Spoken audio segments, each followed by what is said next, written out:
Ella publicó: la privacidad es importante en las relaciones, mientras me ocultaba conversaciones.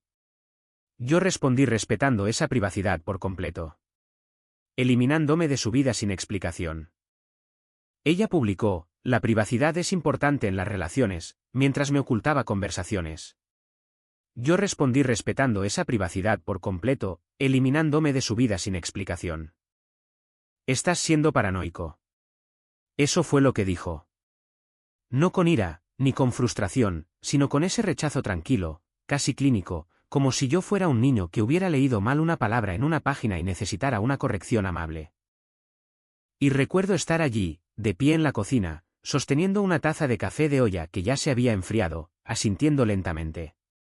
No porque le creyera, sino porque una parte de mí deseaba desesperadamente hacerlo. No lo sabía entonces, pero ese asentimiento, ese único, silencioso y cobarde asentimiento, fue la última vez que le daría a Sofía el beneficio de la duda. Todo lo que había construido con ella durante 2 años se asentaba sobre unos cimientos que no había examinado con suficiente atención. El departamento que compartíamos en Querétaro, los viajes que habíamos planeado para el verano siguiente a Sayulita. La forma en que había empezado a firmar las tarjetas de cumpleaños para mi mamá, el futuro que se sentía, no asumido, sino decidido, y todo ello se estaba resquebrajando silenciosa e invisiblemente.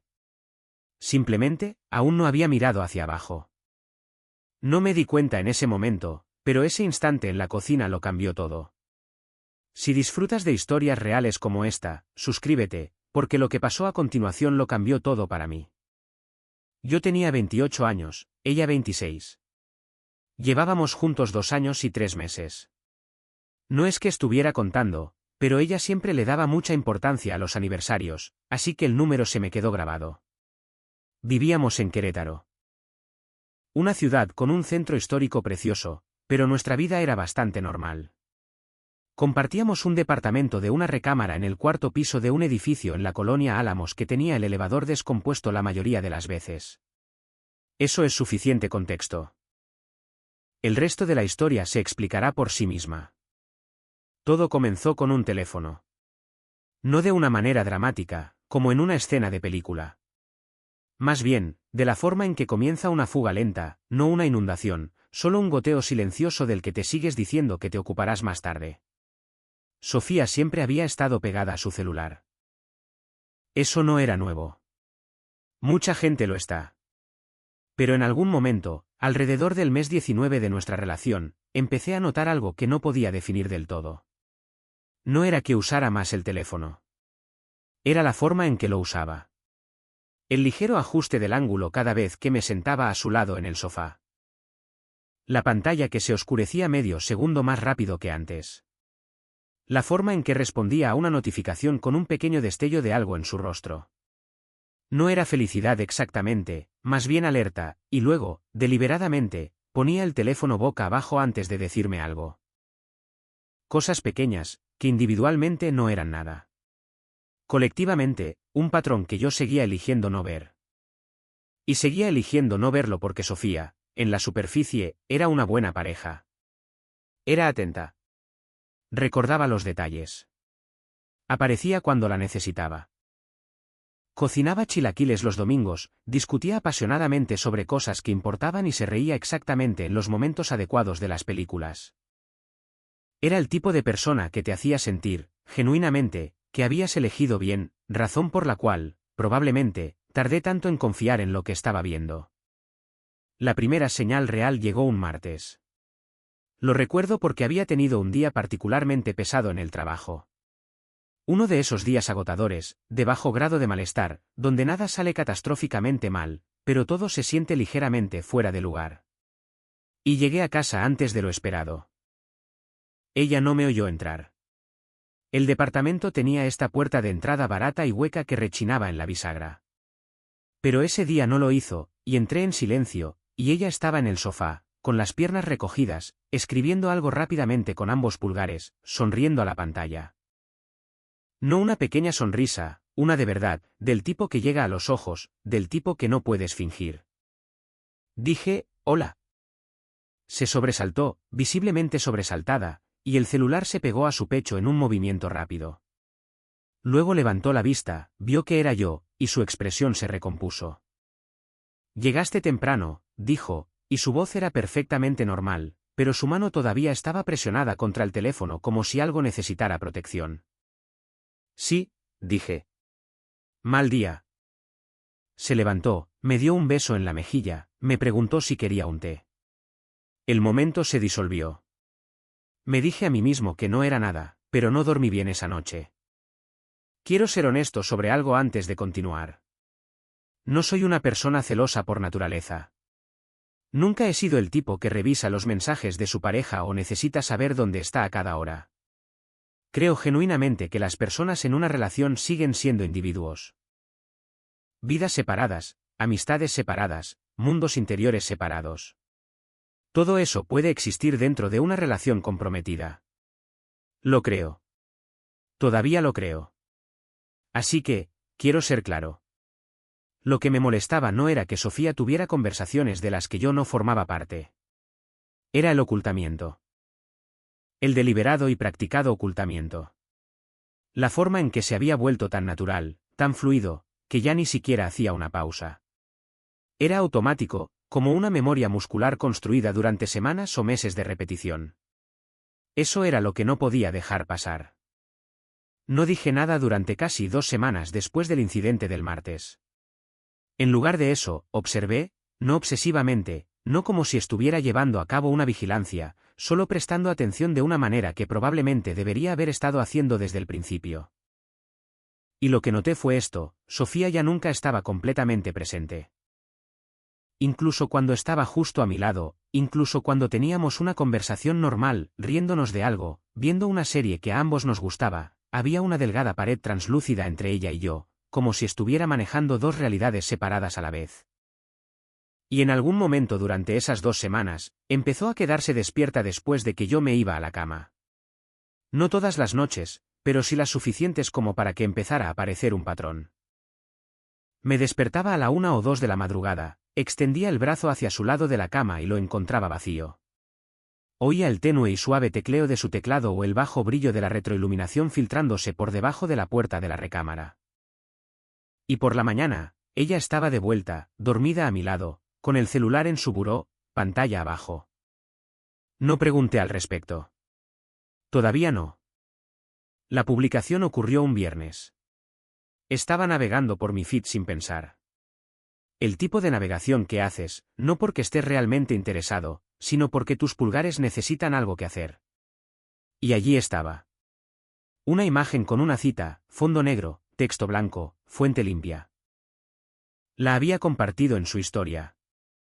Decía: la privacidad es importante en toda relación. No le debes a nadie acceso a cada parte de tu vida. Los límites existen por una razón. Y debajo, con sus propias palabras, escribió: esto, 1000 veces esto. Lo miré fijamente por un largo momento. No había nada técnicamente malo en lo que había publicado. La privacidad es real. Los límites son reales. Creo en ambas cosas. Pero esto es lo que me sentó mal, silenciosamente, como una astilla que puedes sentir pero no encontrar. Ella no había publicado sobre la privacidad antes. No así. No con este tipo particular de énfasis, este tipo particular de energía, del tipo que se siente menos como una creencia general y más como una respuesta a algo, como si estuviera dirigido, como si tuviera un objetivo. Dejé mi celular y me quedé mirando el techo por un rato. Luego lo volví a coger y le di me gusta a la publicación, porque ¿qué más puedes hacer?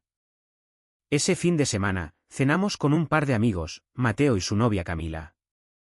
Buena gente. El tipo de interacción social fácil donde nadie está actuando y realmente puedes sentarte, comer y hablar en un restaurante en el centro. A mitad de la cena, Mateo hizo una broma sobre cómo el celular de Camila estaba prácticamente unido quirúrgicamente a su mano. Y Camila se rió y le tiró una servilleta, y todos se rieron.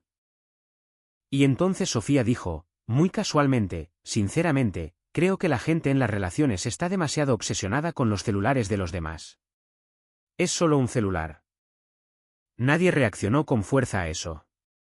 Fue un comentario al azar en medio de una cena normal, Pero yo lo escuché de manera diferente a como creo que lo hicieron Mateo y Camila. Lo escuché como contexto, como un marco de referencia. La miré y ella ya estaba alcanzando su copa de vino, tranquila y relajada, como si acabara de decir algo completamente neutral. Tal vez lo había hecho, tal vez yo estaba interpretándolo todo mal. Pero seguí pensando en ello en el camino a casa, y no saqué el tema, y ella tarareaba con la radio, y fuimos a casa y nos acostamos, y a las 12:48 de la madrugada, se levantó y fue a la sala. Me quedé allí, en la oscuridad, y por primera vez me permití pensar la palabra que había estado evitando. Probablemente debería hablarles de Marcos. No porque supiera quién era Marcos entonces, sino porque van a necesitar saber quién es más adelante.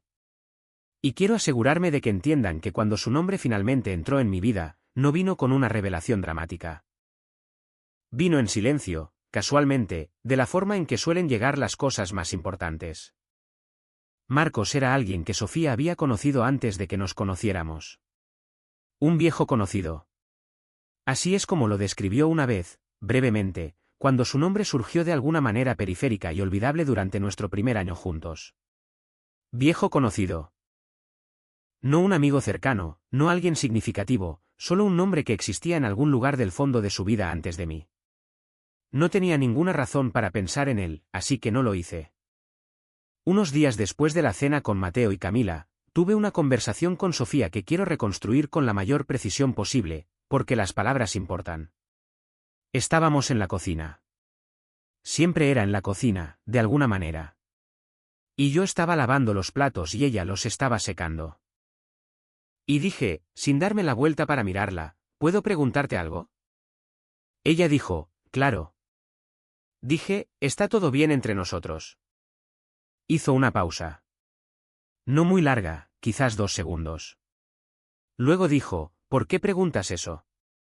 Y yo dije, no lo sé. Las cosas se sienten un poco diferentes últimamente.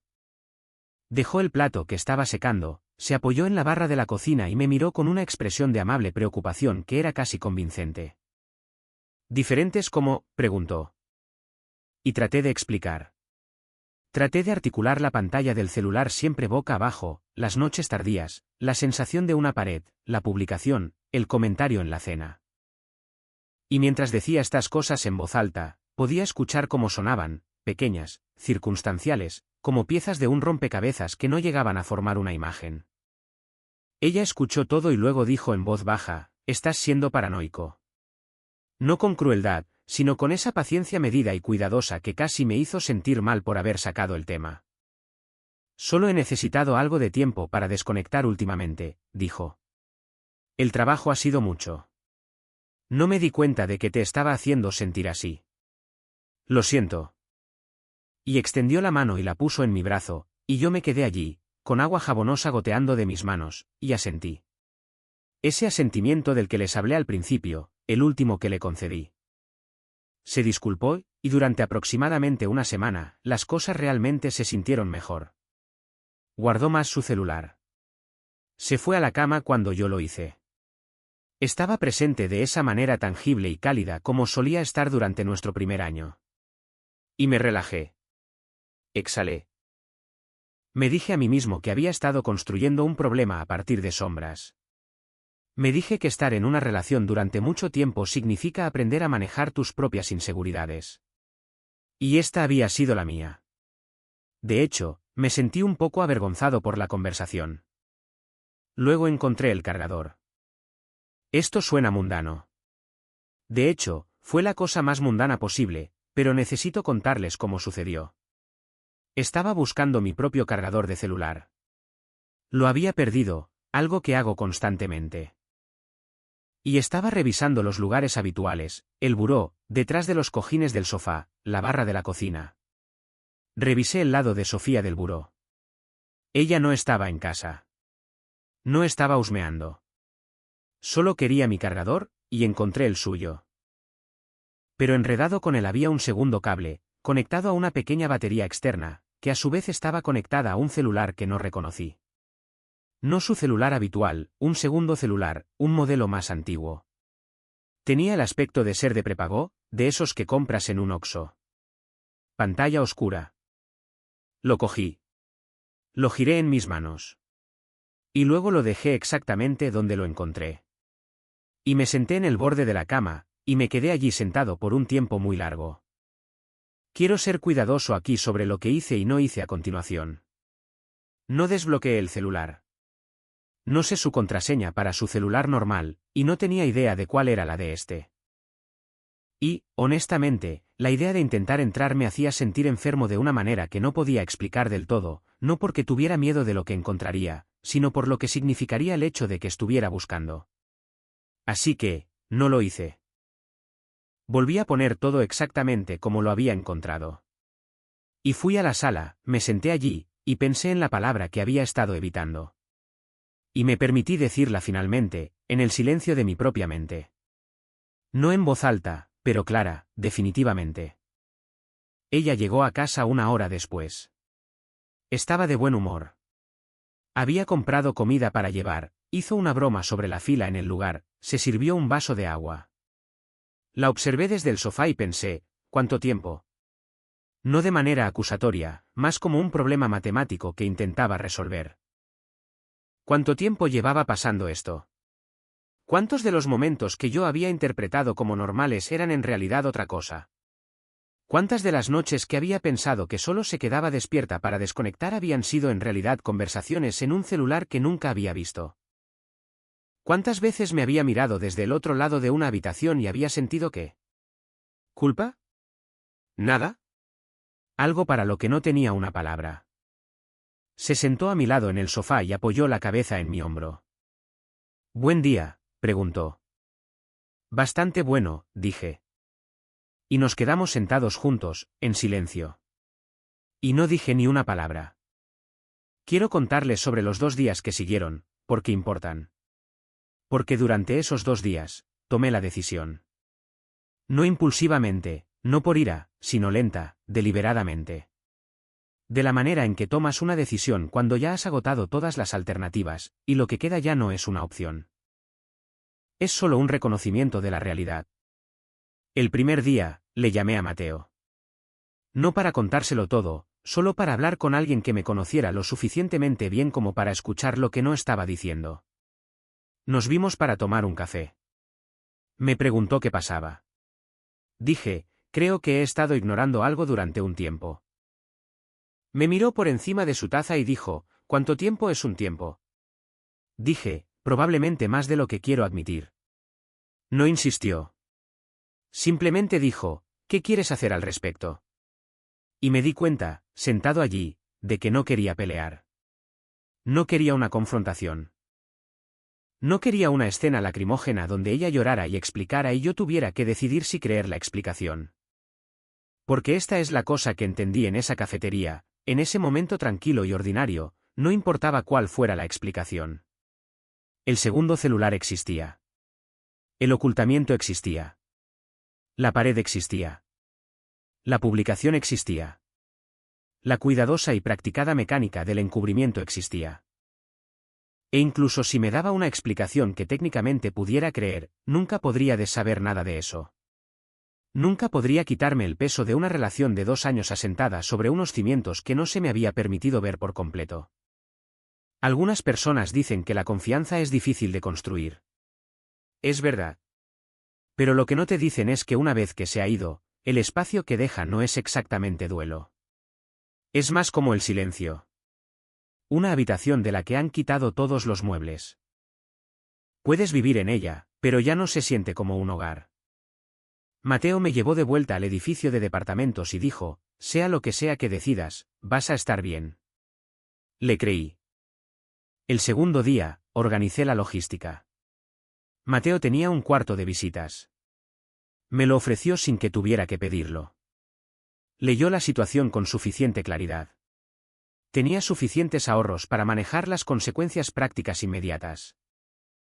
El contrato de arrendamiento del departamento tenía nuestros 2 nombres, pero la renovación no era hasta dentro de 4 meses, así que había tiempo para resolver eso adecuadamente con el casero. Guardaba muchas de mis cosas en el trabajo y en casa de mis papás de la última vez que los visité. Nada que necesitara de inmediato. Hice una maleta, ropa, la laptop, algunas cosas que importaban.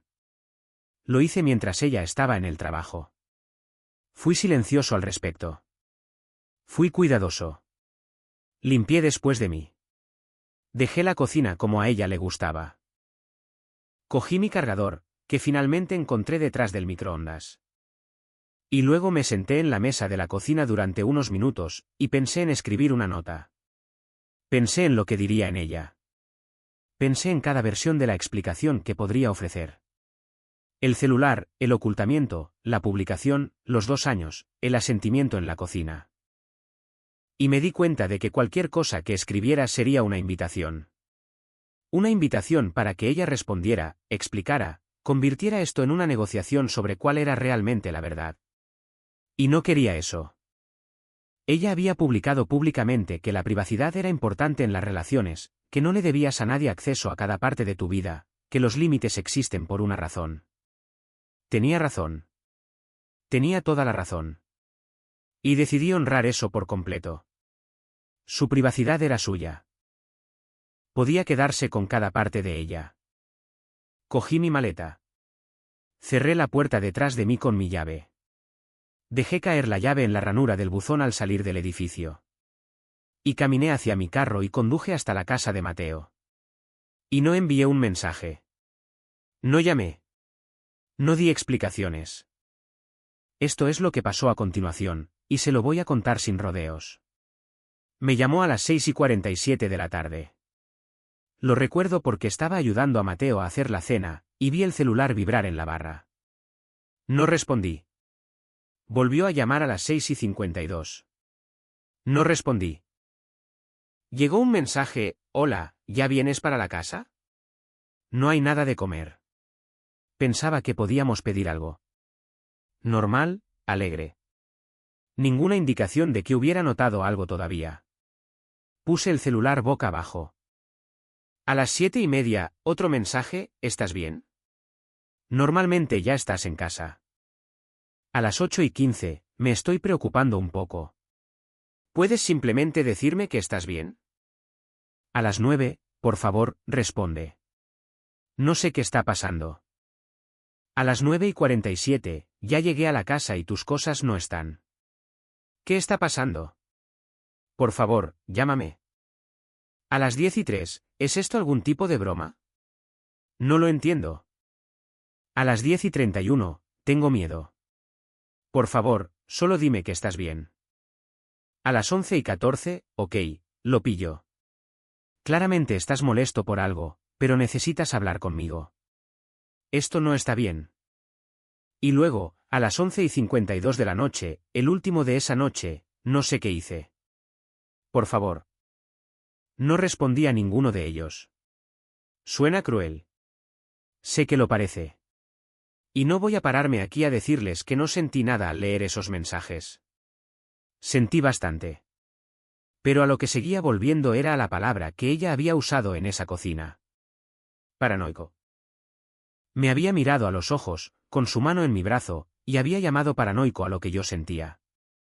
Había tenido semanas para elegir la transparencia, semanas para cerrar la brecha que se había abierto entre nosotros. En su lugar, había elegido una publicación sobre la privacidad. Había elegido un segundo celular escondido detrás de un cable de cargador. Había elegido el silencio practicado. Así que, ahora, yo también. La diferencia era que ella no sabía que el mío estaba por llegar. La mañana siguiente trajo una cascada. Llamadas perdidas, más mensajes, y luego, a las 8:22 de la mañana, un mensaje que era diferente a los demás. No asustado, no confundido, sino enojado. Esto es manipulador e inmaduro. Te fuiste sin decir una sola palabra. ¿Qué clase de persona hace eso? Lo leí. Dejé el celular. Hice café.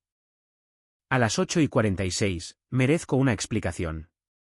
Hemos estado juntos 2 años. A las 9:03, sé que estás leyendo esto. Las confirmaciones de lectura están activadas. Desactivé las confirmaciones de lectura. A las 9:34, bien. No me hables.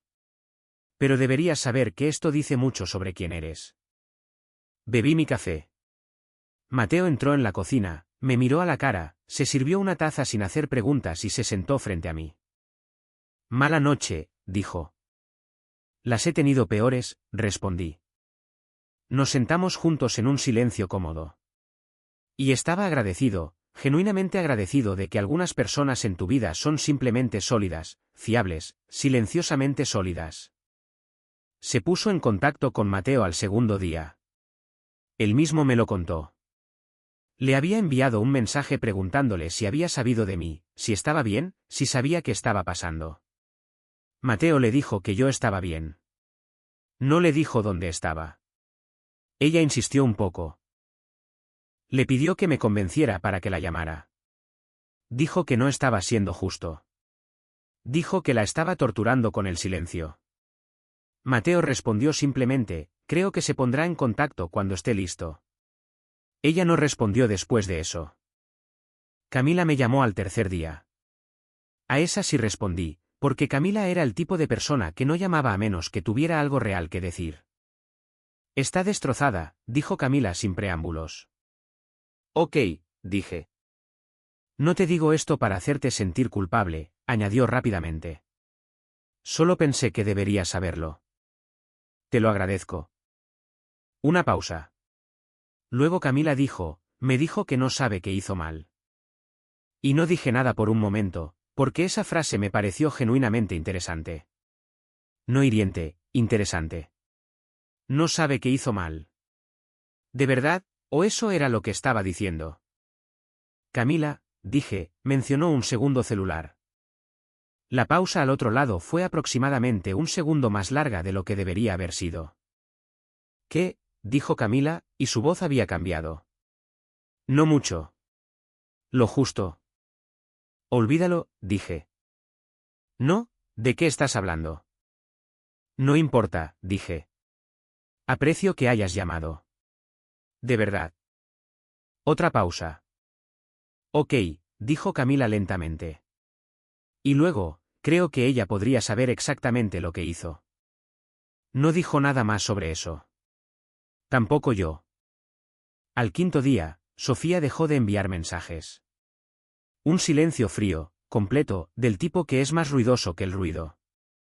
Y lo entendí, porque yo había hecho lo mismo. Cuando su ira no había funcionado, cuando su dolor no había funcionado, cuando su confusión no había funcionado, se había quedado sin estrategias. ¿Y qué queda cuando te quedas sin estrategias? Silencio, distancia y orgullo. Ahora, quiero contarles lo que aprendí, no de ella, sino de alguien que se acercó a mí unos 10 días después de que me fuera. Su nombre era Carlos. Lo conocía vagamente. Era alguien del círculo social más amplio de Sofía, el tipo de persona que aparece en reuniones de grupo y es agradable y olvidable. Me envió un mensaje en una plataforma que apenas usaba, lo cual creo que fue deliberado por su parte. Sabía que lo vería porque recibiría una notificación en lugar de que se perdiera en la pila. Dijo, hola, sé que esto es aleatorio y no sé si es mi lugar, pero conozco a Sofía desde hace un tiempo y pensé que merecías saber algo. Me quedé mirando ese mensaje durante mucho tiempo. Luego dije, adelante. Dijo que Marcos había vuelto a escena desde hacía unos 8 meses. ¿8? Marcos, el viejo conocido, el nombre de fondo, la persona que no importaba. Carlos no lo sabía todo. Fue claro al respecto. Dijo que los había visto juntos 2 veces en un contexto que no le había parecido platónico, y que la había oído por teléfono con alguien sobre quien claramente estaba siendo reservada. Dijo que casi se había puesto en contacto antes, pero se convenció de que no era asunto suyo. Dijo que finalmente me había enviado el mensaje porque, cuando se corrió la voz de que me había ido sin explicación, sintió que había esperado demasiado. Le di las gracias. Él dijo, pareces una persona decente. Lo siento. Cerré la aplicación y me quedé con el número 8. 8 meses. Durante 8 meses, había estado viviendo en un departamento con una mujer que estaba gestionando una realidad paralela. Durante 8 meses, había estado interpretando las noches tardías, las inclinaciones de pantalla y las distancias silenciosas como estrés, o humor, o simplemente la evolución natural de una relación larga. Durante 8 meses, había sido la persona que se suponía que no debía hacer preguntas, la persona que se suponía que debía ver la publicación sobre la privacidad y asentir, la persona que era paranoica. Déjenme decirles algo sobre la palabra paranoico. En las relaciones, se utiliza como un diagnóstico, como una patología. Si sospechas, eres paranoico. Si te preocupas, eres inseguro. Si notas patrones, eres controlador. Y lo que pasa con ese lenguaje, ese vocabulario cuidadoso y clínico, es que pone toda la carga sobre la persona que se da cuenta. Reencuadra el problema. Te convierte a ti en el problema. Así que, dejas de darte cuenta, dejas de preguntar, asientes, y la persona al otro lado de ese lenguaje sigue haciendo exactamente lo que estaba haciendo antes. Solo que ahora tiene tu cooperación. Ahora, tiene tu silencio. Pienso mucho en esa conversación en la cocina.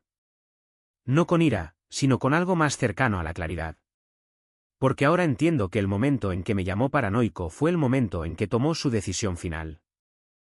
Podría haberme encontrado allí, en la cocina, junto al fregadero, con el agua jabonosa y la fría verdad, y haber elegido la honestidad. Habría sido difícil. Habría sido una conversación horrible, pero habría sido real. Ella eligió la otra cosa. Y, sinceramente, al final, yo también, solo que no de la manera que ella esperaba. Unas 3 semanas después de que me fuera, envió un último mensaje. No frenético, no enojado, sino medido, como si lo hubiera redactado varias veces. He estado pensando mucho. Sé que manejé algunas cosas mal. No voy a fingir que no lo hice. Pero lo que tú hiciste, desaparecer sin una palabra. Eso fue cruel. Necesitaba un cierre y no me lo diste. Necesitaba una explicación y me diste silencio. No creo que eso sea justo y no creo que tú puedas sentirte bien al respecto tampoco. Espero que estés bien, pero necesito que sepas que lo que hiciste me dolió a mí también. Lo leí 4 veces. Estaba bien escrito. A su manera, era bastante impresionante. El encuadre, la contención. Había tomado algo que ella había hecho y lo había reposicionado cuidadosa, quirúrgicamente, de modo que ahora ambos éramos partes igualmente culpables. Había convertido mi partida en la historia, mi silencio en la injusticia, mi ausencia en la herida digna de ser examinada.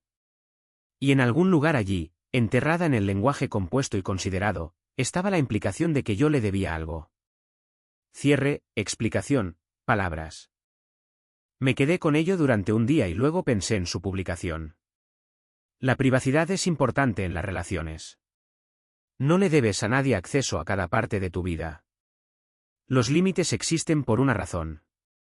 Ella misma lo había dicho. Lo había publicado. Lo había dicho para sí misma, obviamente. Lo había usado como armadura. Pero una armadura, por definición, funciona en ambas direcciones. No respondí. No les voy a decir que las semanas y meses que siguieron fueron fáciles. No lo fueron. La logística del departamento fue complicada y llevó tiempo. Hubo amigos en común que tomaron partido, o intentaron no hacerlo, o hicieron preguntas que no tenía ganas de responder. Hubo noches en casa de Mateo en las que me quedé despierto pensando en las mañanas de domingo, los planes de viaje y las tarjetas de cumpleaños, y sentí algo pesado y silencioso moverse a través de mí para lo que no tenía una palabra precisa. No era duelo exactamente, ni ira, más bien la extraña y específica tristeza de darte cuenta de que una versión de tu vida que creías real solo lo era parcialmente.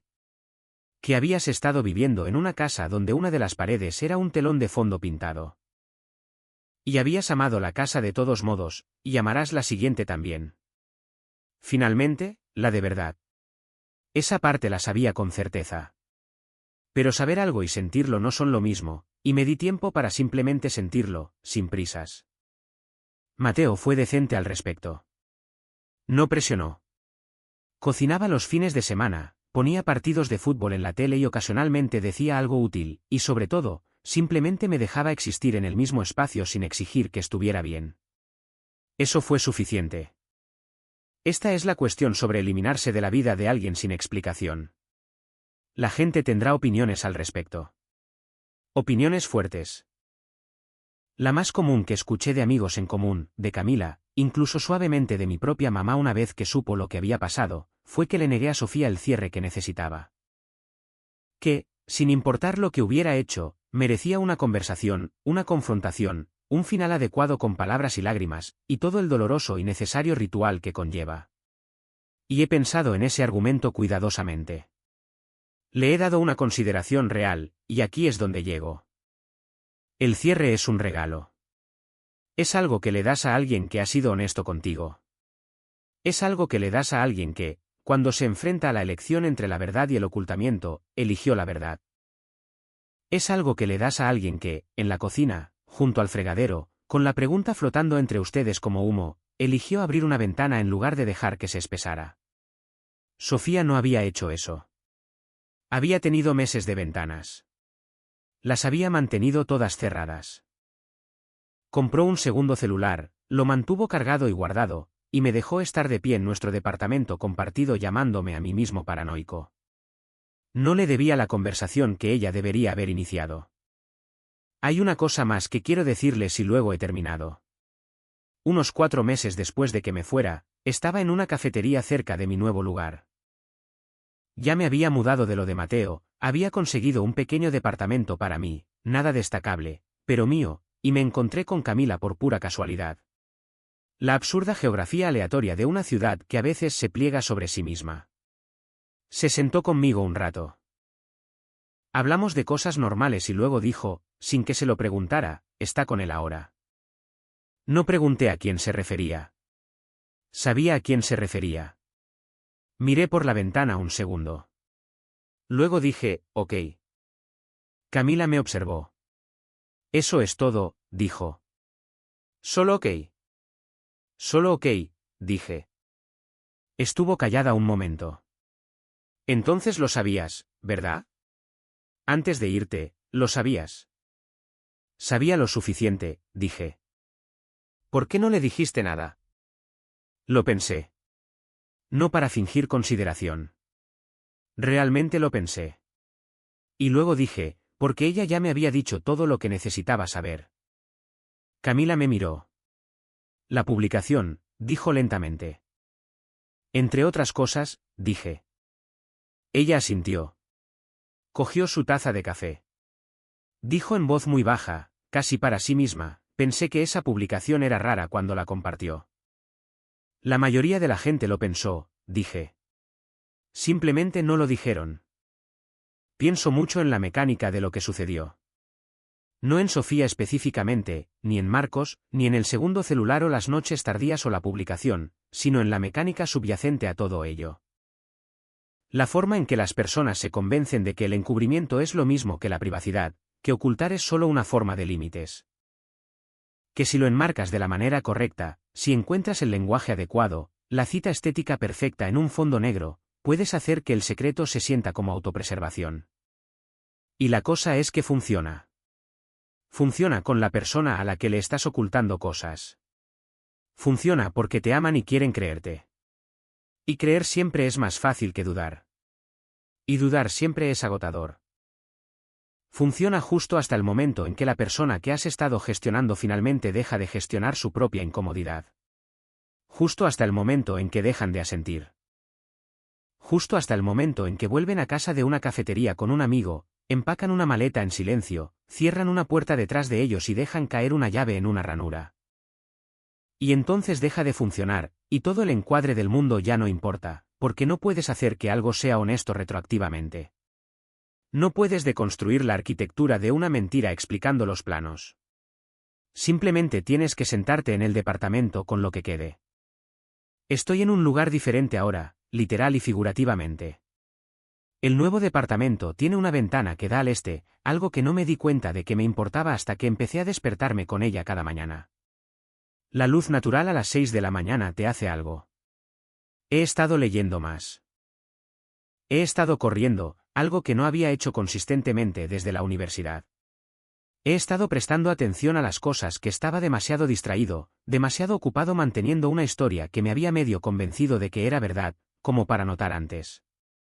No les estoy diciendo que estoy curado o arreglado, o que miro hacia atrás a esos 2 años como un desperdicio. No lo hago. Hubo cosas reales en ellos. Mañanas reales, risas reales y cuidado real, o algo lo suficientemente cercano al cuidado como para que la diferencia no importara en el momento. No me arrepiento de nada de eso. Me arrepiento de haber sido lento. Me arrepiento del asentimiento en la cocina. Me arrepiento de la cantidad de tiempo que pasé convenciéndome a mí mismo de no ver lo que estaba viendo. Pero no me arrepiento de la maleta. No me arrepiento de la llave en la ranura. No me arrepiento del silencio que siguió. Porque a veces, lo más honesto que puedes hacer en una relación construida sobre la deshonestidad es simplemente dejar de participar. Sin dramas, sin confrontaciones, sin audiencia, solo una retirada silenciosa, completa y total, una eliminación, un honrar la privacidad que ella había dicho que era tan importante. Quería que los espacios privados entre nosotros se dejaran en paz. Los dejé todos en paz. Dejé todo en paz. Cada pedacito de ello, incluyéndola a ella. Ella publicó sobre la privacidad. Dijo, no le debes a nadie acceso a cada parte de tu vida. Dijo, los límites existen por una razón. Estaba construyendo una filosofía en tiempo real, elaborando un lenguaje que justificaría lo que ya estaba haciendo. Y lo que no tuvo en cuenta, lo que nunca se les ocurre a las personas cuando construyen esas justificaciones, es que la lógica funciona en todas las direcciones. Si tú no me debes acceso a cada parte de tu vida, yo no te debo acceso a la mía. Ni siquiera a la parte en la que decido que se ha acabado. Ni siquiera a la parte en la que hago una maleta. Ni siquiera a la parte en la que he terminado. Ella publicó sobre la privacidad. Yo la honré por completo, permanentemente. Y nunca miré atrás. Algunas paredes se construyen para mantener a la gente fuera. Otras se construyen para que la persona que está dentro pueda fingir que no lo está. De cualquier manera, finalmente, alguien se aleja de la pared y deja de mirar.